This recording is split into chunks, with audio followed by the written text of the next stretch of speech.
WCLN 1170 Radio and Cable Channel 16 are pleased to present We Should Know, hosted by J.W. Simmons, an upbeat, informative look at people, places, and issues facing our community. This education-based analysis of issues will remain positive and informative as we consider closely what we should know. Ladies and gentlemen, welcome back. We Should Know is on there. I want to thank you for being with us today. We're coming to you from Grace Memorial Presbyterian Church right here in Clinton, North Carolina on site. And we're talking with someone about a subject that I think you're going to find fascinating. Her name is Lee Howard. Lee, you teach out at the college, in the early college. You've been doing that for quite some time. You're a native of Virginia, and you're the wife of a prominent attorney here in Clinton by the name of Tim Howard, who is a friend of many people. I want to thank you for coming in and having a conversation with us today. Thank you. I'm looking forward to it. We both have talked about this subject back and forth and how we're going to put it together. And you're doing an event right here at this church, February the 4th. And the topical area is storytelling. Before we get into that, I want you to kind of tell us how you got involved with and interested in this subject called storytelling. Thank you. Well, storytelling has always been just a part of me, I think. As many of us grew up with our grandparents around, mine were at a distance. Lived hours away. And so maybe that's why I paid more attention when they were around. My grandmother would listen intently. I mean, she would sit on the edge of her seat and her eyes would open up and she would listen to any kind of story I wanted to tell, and she would laugh and enjoy it.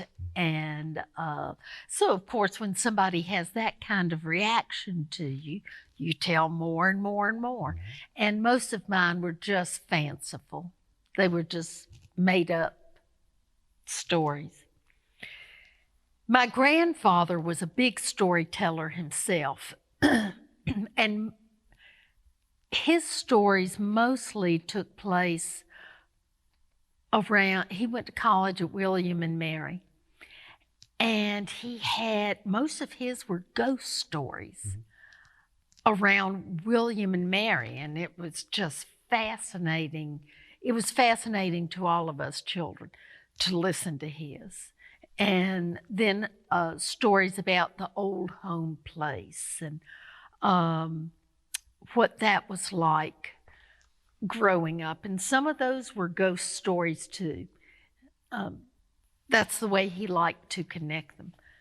So I guess that was my first foray. And I always liked writing, so I wrote stories myself. Growing up, I have become very interested in genealogy. You know, I think there's somebody in every family who is interested in genealogy, and I'm the one in ours. So I have made many trips, and I've dragged my sister and one of my daughters along with me, and so we go to these places to explore where the family was. And my biggest questions, and I think that connects to the event we're having in February, is, so why did these people leave the countries where they were and come to America? And then once they were here, if they started off in Philadelphia or Maryland or Virginia, why did they leave those places and go into the frontier where there was no guarantee of anything? There was no safety. no guarantee of anything except land.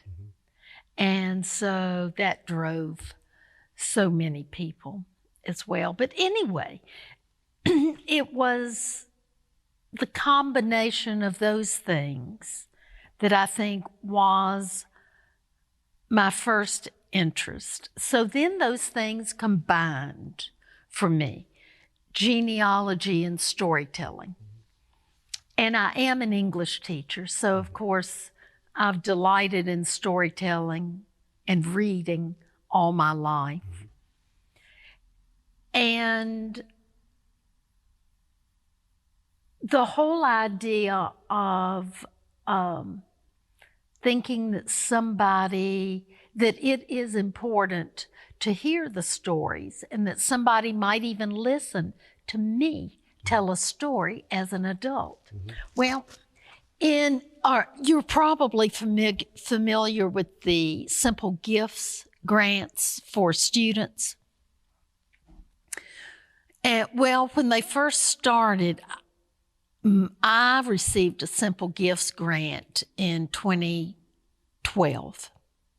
And I'm not sure if that were the first year that teachers started getting Simple Gift grants or not. But I petitioned to get a grant that would enable me to explore two things: storytelling and genealogy. Well, the genealogy sent me off to England and Maryland, and the storytelling sent me off to Laurinburg, North Carolina, and Jonesboro, Tennessee, and listening to the storytellers and going to workshops. And so then the time came. So I said that I wanted to do this, that I wanted to tell stories to my family about genealogy, and that I wanted to tell stories to the community. Well, so the time had come to really do it. Well, I was scared to death. And in 2013, I did at a family reunion Thanksgiving type event. I did tell the story of some of our family moving to America I'm afraid the turkey did its job. And there were some people interested, but not that many. So you think some of them might have dozed off? I think yes. And then I thought, well, I've got to do my commitment to the community too. I promised that. So I've got to do it. So I put together, I don't know if you knew about this or not, but in 2014, I had a one-man storytelling event. I told stories for an hour and a half. Gracious. And I titled it, Come Fly With Me. So a number of them were travel stories, and I have had many mishaps with the traveling, usually caused by myself, not someone else. And so I told a number of those, and we had other stories too. But anyway, that was terrific. And of course, that was free to the public too. And so also, I guess my developing stories stemmed from those things, and I encouraged the students in class. Sometimes they have to retell stories in their own words, and I think storytelling, anyway, that is the development of my storytelling, why I have this profound interest in it, which I really do. And I don't know if I were born with that or my grandmama Ann Lee and my grandfather put that in me. It sounded like it was a part of a seed of your development, that the storytelling became something that interested you because all of a sudden you had someone that it also interested, and that kind of moved it forward for you. Yeah. How does that fit as an English teacher when you're in class? Is that something that is a tool for an instructional purpose? Yes and no, because it would be so easy to tell students stories. I could do that all day long, but that's not really the purpose of their being in there. So I kind of back off that. I try not to do it myself, but as I was saying before, I encourage the students in different ways that they become storytellers. I like to have the students on their feet. And we act out many things in class, and it's delightful. These years of experience in teaching obviously has given you the opportunity to see the benefit of storytelling, not only in your life, but to allow students to have an opportunity to understand that and maybe hear some of their stories. Exactly. I think it probably for us, as we look at the next segment, which is coming up in about 30 seconds here, is that maybe we could get into some of that conversation about what is the importance of storytelling, how does it fit, and would maybe what kind of an event would include the event you're doing here, how is that going to fit here, and what you want the general population that watches this show to know about storytelling. And February 4, when this event is happening here, what do you want them to know about that? And we're going to be back in about 10 seconds here, and we're going to continue this conversation. Ladies and gentlemen, stay tuned. We're talking with Lee Howard about something called storytelling, which is a pretty big deal. We'll be back in a moment. You're out for an evening on the town. Finally a chance to relax and forget that you left your front door completely unlocked. Fortunately, you just installed a security system from Star Communications. With just your cell phone, you can check on your house, lock it down, light it up, and get back to relaxing.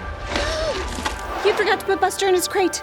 Unfortunately, we can't help with that. Security and automation from Star Communications. Call today to find out more. If you run a business, you need sales. To get sales, you need customers. To get customers, you need exposure. Let our team of experts craft and produce the perfect video ad to reach your intended audience while making the most of your advertising dollars.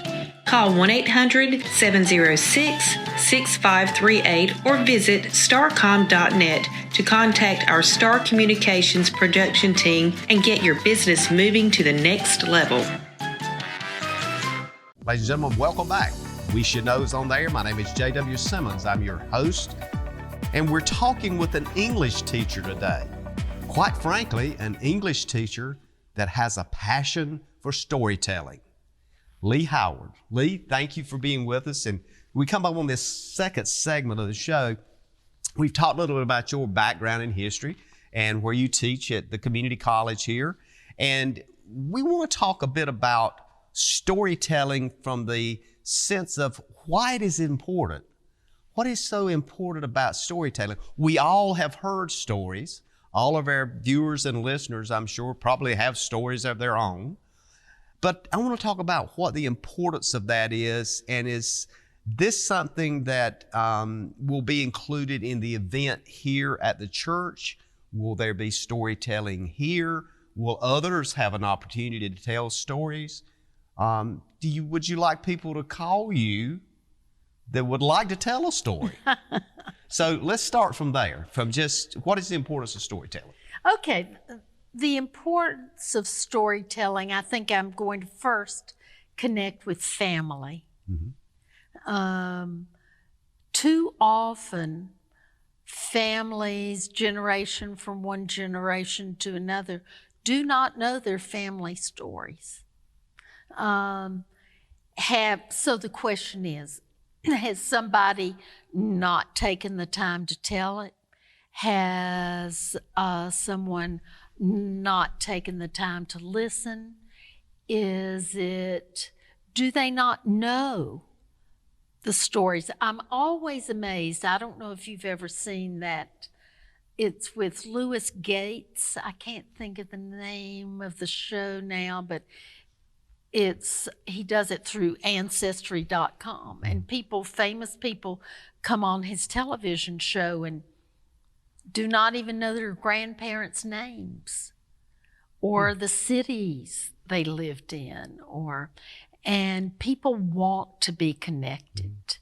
And so I think that is important too. I think it's important for people to know what their roots are.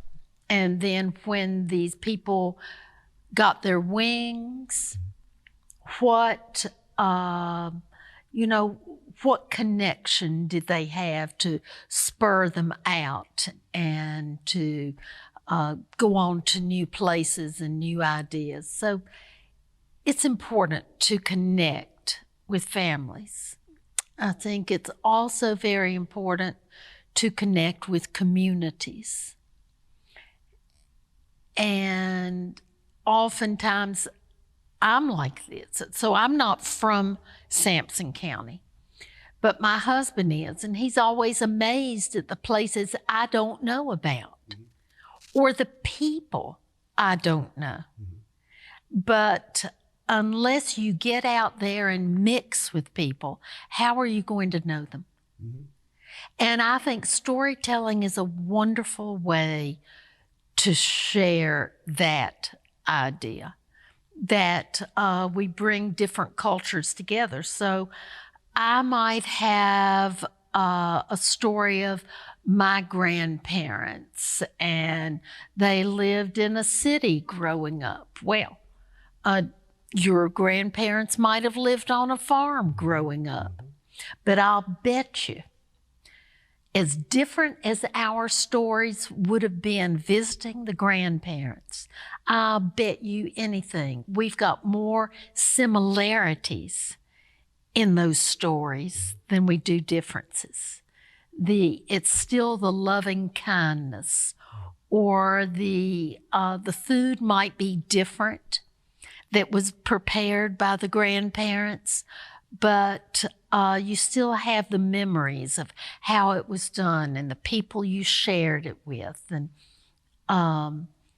so I think getting cultures together, and when you take Sampson County that has so many diverse cultures, and it's changing all the time. And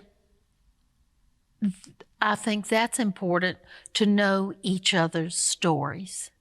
I think it's you're talking, it just strikes me when I look at the history of this church back to 1831, and that development of this church, Grace Memorial Presbyterian Church, dates back to a period of time that most folks don't even relate to, but yet it's important. It's a story within itself.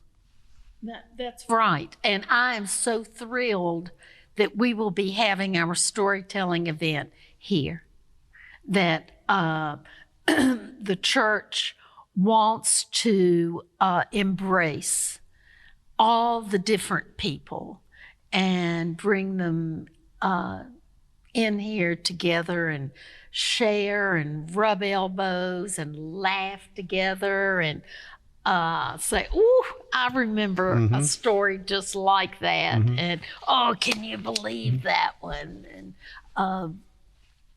I just think that importance is what connects people, and I think we need to look for those connections. So you would see those as commonalities of humankind, where we maybe have crossroads we didn't know we had a crossroads, and they were there for our lives. That crossroads being the psychological movement of our ancestors, how it reflects on us now. Are we still cooking that piece of meat, for example, and we cut off one end of it? We don't know why we did it, but we just say because that's what Grandma did. Is that part of that story? I think it is. I think it is. And I think it's more of not so much the physical actions, but the things that we remember about people and how things that you hear and your sensory perceptions about things. I think that it is innate in all of us to want to connect with people. I do think that we have things that hinder us, whether we're shy or just sheltered or just have not gotten out and had those experiences. And that's why I think the event that we are going to have at the church is going to be very important to hear each other's stories, as different as they're going to be. Is storytelling more important now than it ever has been, in the sense that we have become so attached to technology and social media that we forget how to interact with human beings and to tell stories? You know, that's a concern, obviously. And then you look at the flip side of that. You say, well, we've got this digital media that we can save things that maybe we couldn't save those things before. I cannot answer that. You know, you do hear that today we just don't sit down with each other, whether it's at supper or for storytelling. But I think the need is great. You can have, when you're sending a text to somebody, well, you can't tell his tone in that text. You can't make eye contact with that person. You cannot hear in his voice if he's sarcastic or just playful, or that's one of the ways storytelling is so important. And the digital part of that becomes a hindrance to us. So what I'm hearing you say is that this storytelling idea of importance is about the journey as much as it is the story, because you're reflecting on the journey as you saw it, as you understood it, as it was passed to you. This was not only as far as a culture, but it was very personal, and that personality of that story comes through. Oh, absolutely. And it's like people seeing an accident too. You and your siblings might not have the same memory of a childhood story, or Mama loved me best. What? She loved me best. She was, yes, it is about the journey. And I think it's, when we talk about the importance, not only family, but it's the reaching out and holding hands with the community as well, and saying, welcome, and I want to listen. It's not just about the storytelling, it's about the listener. It's like any art. That if you go into a museum, well, I can't paint a picture, but I do appreciate the paintings that people have done. And I think we need the listeners as well as the tellers.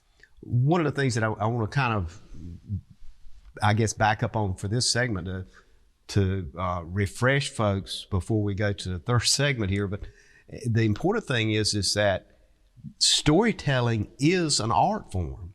It is not oil painting. It's not music, but it can combine all of that in the story. So the story becomes a composite of a lot of other parts of art that is important to our lives and our community. As we go to break, I want to kind of mention also, when we come back, we're going to talk about something called Jack Tales. and we'll try to figure out who Jack is. But I want to mention also that folks need to think about this from the psychology of storytelling, your own personal psychology, and how it can benefit you as an individual.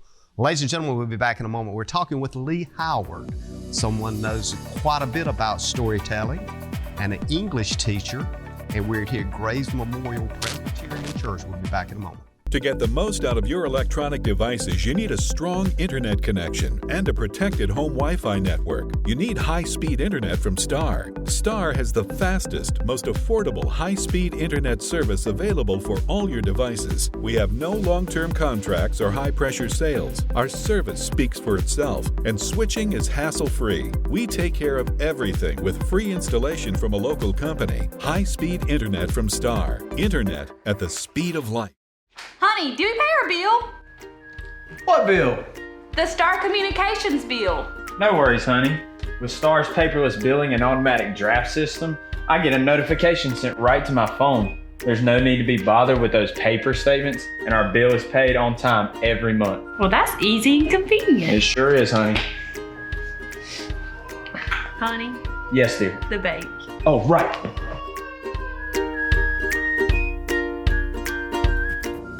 Welcome back. We Should Know's on there. J.W. Simmons here, your host.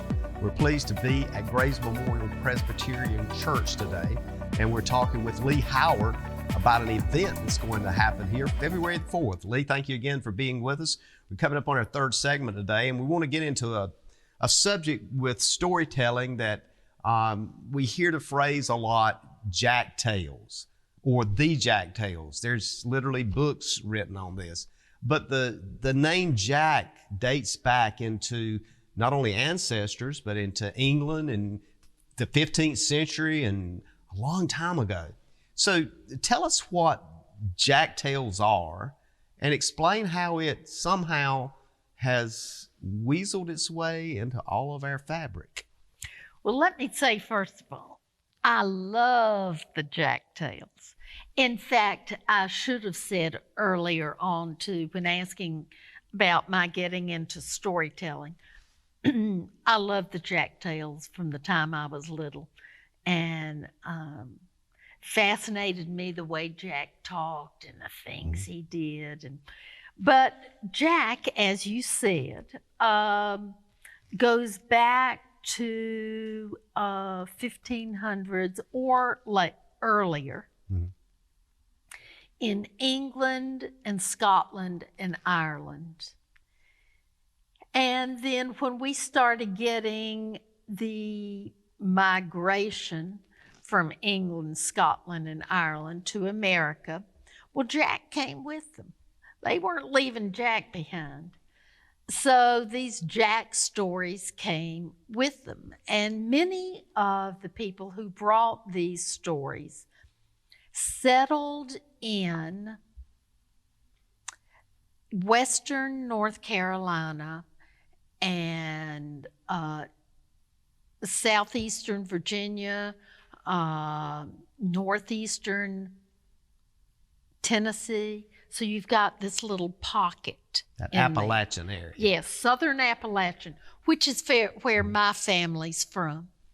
So that's probably why they're dear to me. Blacksburg, Virginia, and that area. Well, even lower. Even lower than that. Yes, even more southern than that. And so these Jack Tales, well, let me go back a little farther. Of course, every culture has its tales. They have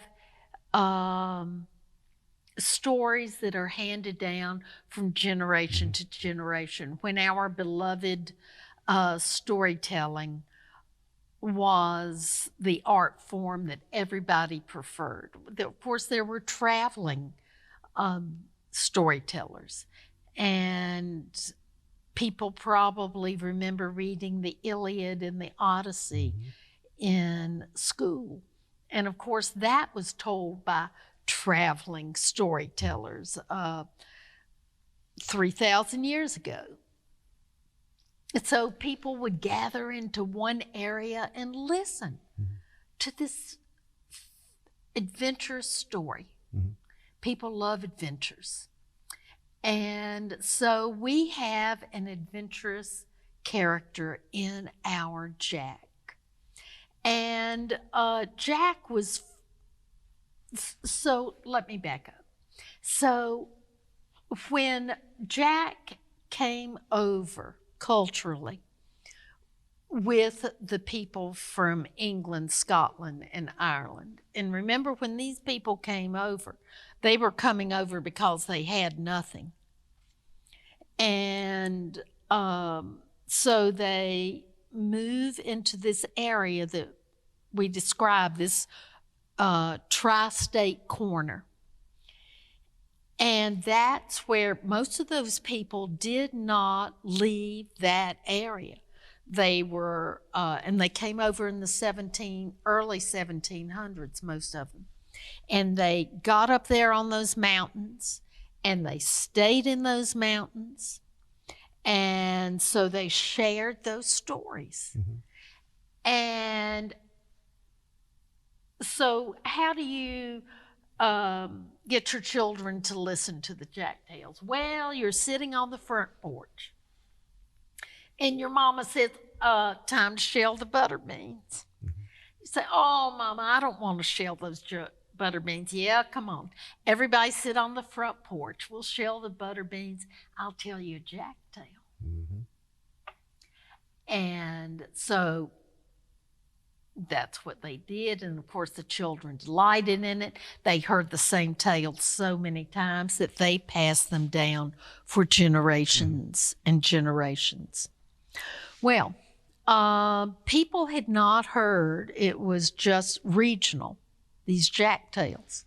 And people had not heard of them so much in the United States until an Englishman named Cecil Sharp came over, and he was collecting ballads and stories, and came across these stories, realized that how similar they were to the English folk tales about Jack, and put these ballads and the stories into a big compiled volume of the Appalachian American ballads and Jack tales.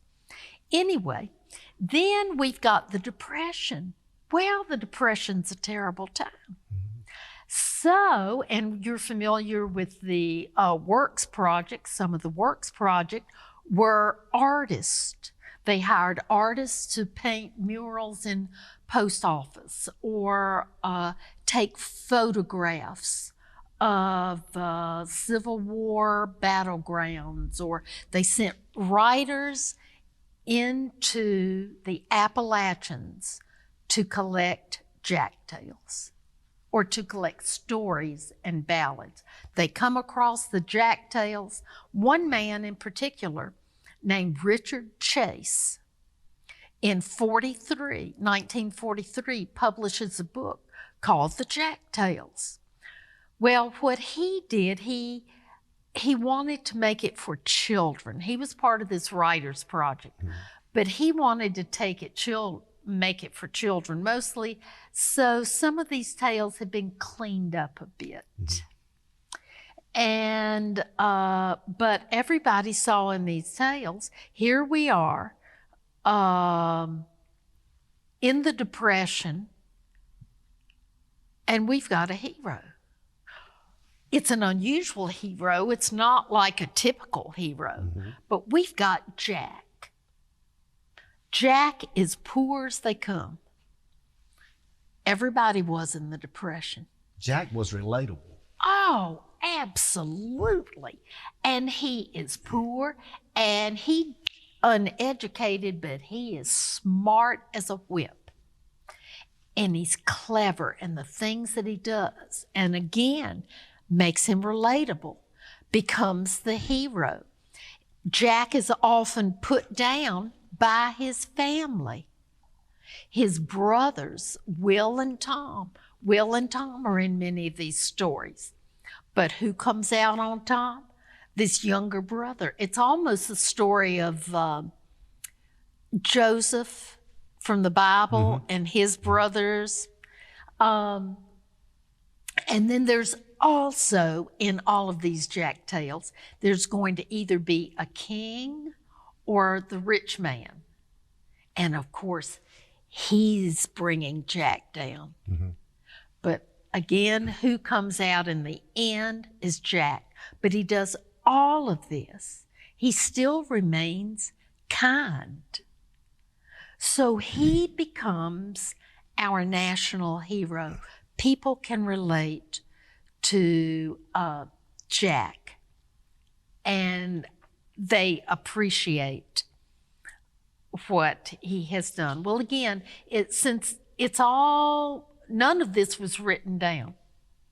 It was all oral, every bit of it, until the 1900s, when these, many of them Yankees, coming into those southern Appalachian, small little area, collecting these stories and writing them down. And they were an immediate hit.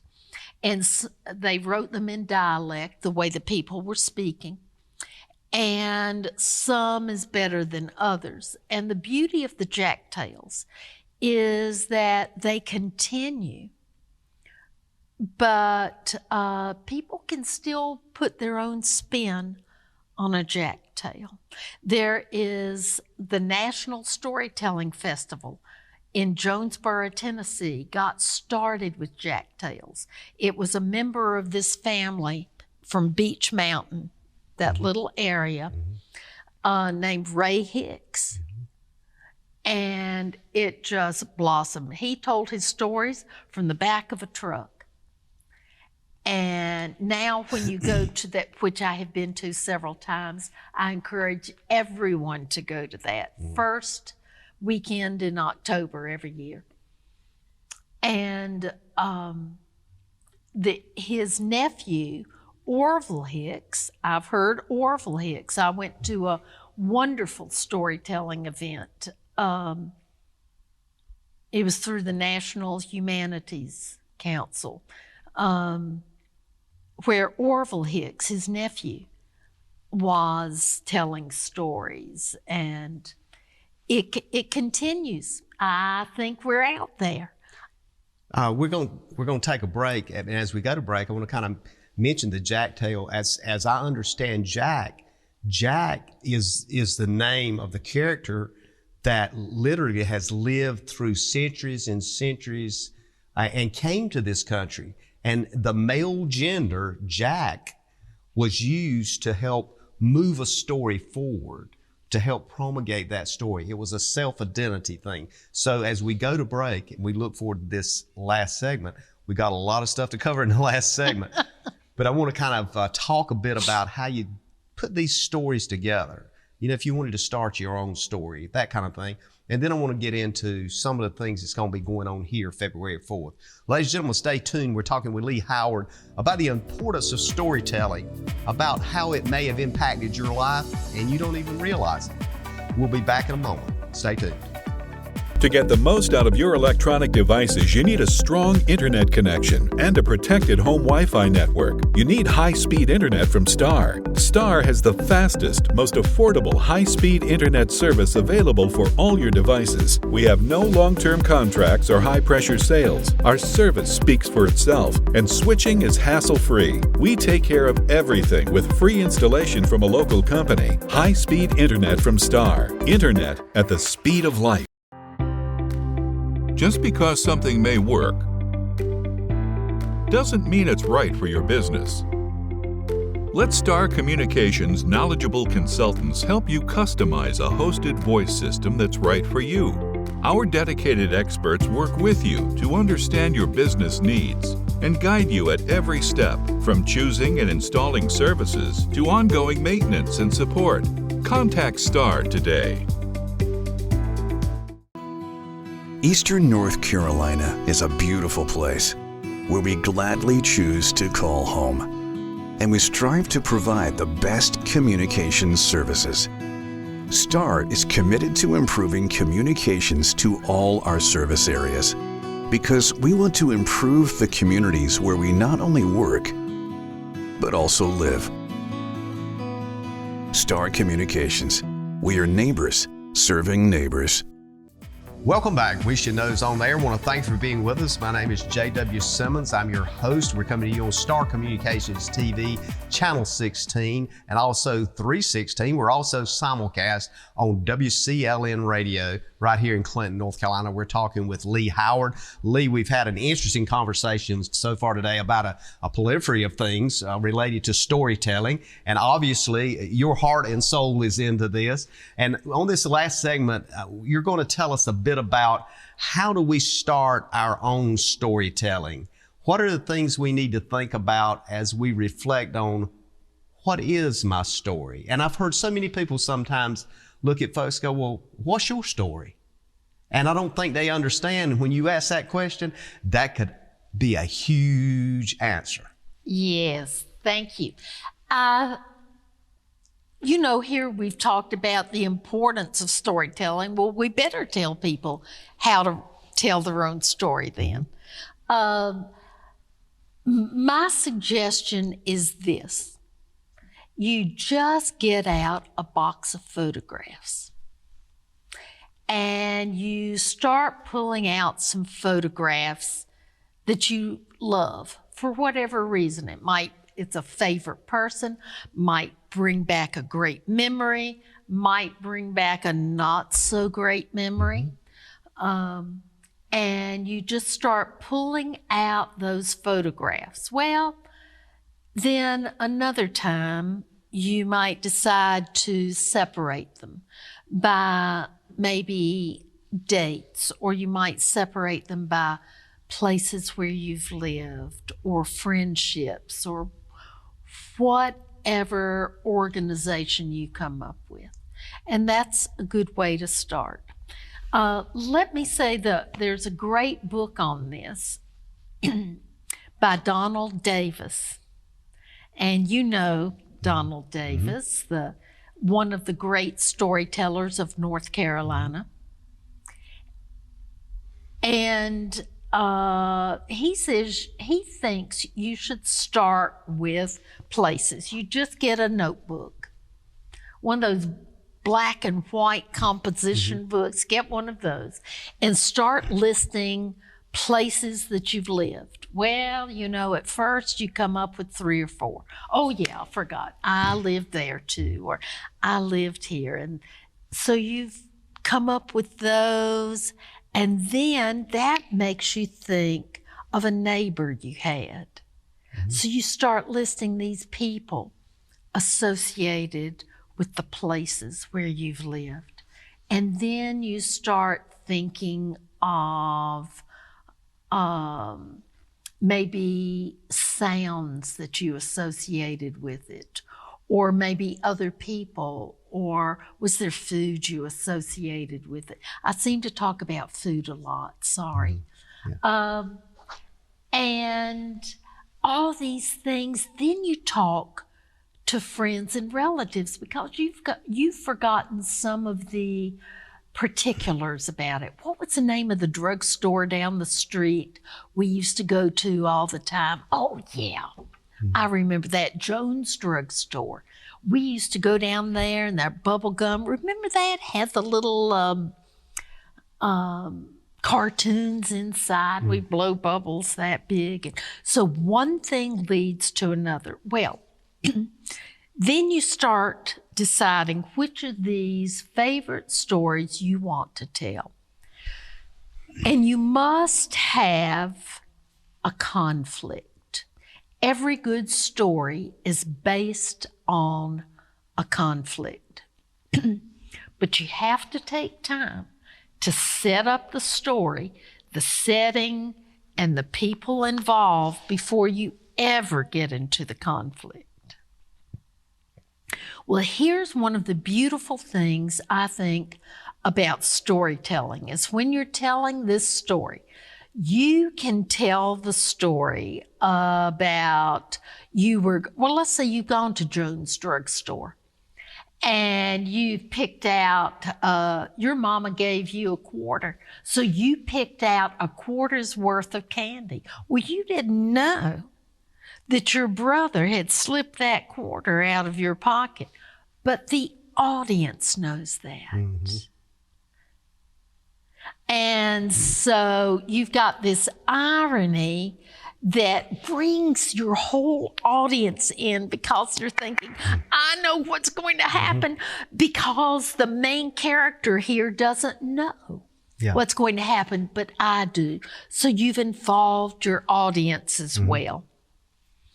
And so you bring them in like that. You've got the conflict because you go up there to pay for it. And of course you try pulling this quarter out of all your pockets and there's no quarter there.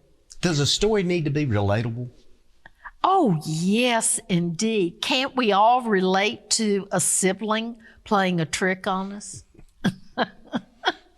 Or just being in a drugstore or being small and being embarrassed. It might not have been not having the quarter, but it could have been some other memory that embarrassed you in front of other people. Does that make it even more important for storytelling to allow us to have relatableness between cultures? Because each culture also has similar events that happen that is similar to ours. The setting may be different. Absolutely. We've all had, like I was saying, we've all had these moments when we've been embarrassed one way or another as a child. And boy, do those memories stick with you. And yes, that's absolutely relatable. It doesn't matter where it happened. It doesn't matter what that setting was. It is exactly that. So one of the things that strikes me as you're talking is that the event you're doing here at the church allows people to tell their story, and depending on what culture, one of the many cultures that, as you mentioned in Sampson County, it helps another culture basically reflect and go, well, I understand that now because I understand it through the story, not because you need to do this or you need to do that or because there's this particular thing. I can relate to that person. Absolutely. So it's our relatability that becomes important to prevent the conflicts. Well, which conflicts are you talking about? Social conflicts. Oh, social conflicts. Yes, I think, there's a little children's song that says, the more we get together, the happier we'll be, because your friends are my friends and my friends are your friends. I think that's a realization that we have. Does church do that effectively? Together. Yes, and I think after the Clinton Christmas parade, we had a big soup event here. Anybody who's downtown, come on, get some soup. Everybody who wants to come listen to a story on February 4th, please do. It's free, open to the public. We're going to have 12 different storytellers. Wow. And each storyteller has 25 minutes to tell stories. Everybody has a different story. Somebody's telling fish stories, fishing stories, I guess I should say. We have somebody telling Native American legends. We have somebody else telling a jack tale. We've got people telling stories of growing up, or everybody's telling different stories. And it's all, you can sense and feel the person and the personality. It's not like you're looking at a screen or a movie. That's real life in front of you expressing itself. Yes. And that's going to be done here at this church. Right up here on this stage. Right on this stage, February 4th. Yes. As you look at that, the excitement for you particularly has got to be building, and you want to get that out to folks. Is there a registration process? Do they need to call and say, I'm coming, I'm not coming, I heard this? No. It's so they could just show up. It just show show up. We do not want people to come in the middle of somebody telling a story, telling a story, but we have the Beta and Key clubs from Sampson Early College High School who will be escorting people, and we'll have a food truck in the parking lot, tables at the back of the fellowship hall if they want to get something to eat and sit back there and have it. And we encourage anybody and everybody to come. Come at 10 o'clock in the morning, stay all day, or just come for an hour or two. So if you really want to try something different, February 4th, what time? 10 o'clock in the morning. 10 o'clock, and you're expecting this to go on for several hours. We do not finish until 4 o'clock in the afternoon. So this is a day event. You need to set that aside as a day's event. Yes. Is there a number that they call the church to reach out to you or somebody? If they have any questions, call Graves Memorial Presbyterian Church. Yes. And they can just pick that number up. Plus, we'll get the number and we'll have it on our screen on the TV side of the house. And so therefore you'll have that access. But this is going to be, I believe it's going to be a firstly in the county, in the area, for folks to understand that and to truly understand it. I think you would agree they need to be here. Yes, I think so. And if it's successful, we will know because there will be more of them. We're going to try to get the story out, and I want to thank you today for being with us. This is a project that can be overwhelming. So if anybody wants to help Lee out anyway, give her a call here at the church. Thank you again for being with us. We look forward to talking to you again soon. Thank you. We look forward to seeing you again next week on We Should Know. And as always, may God bless.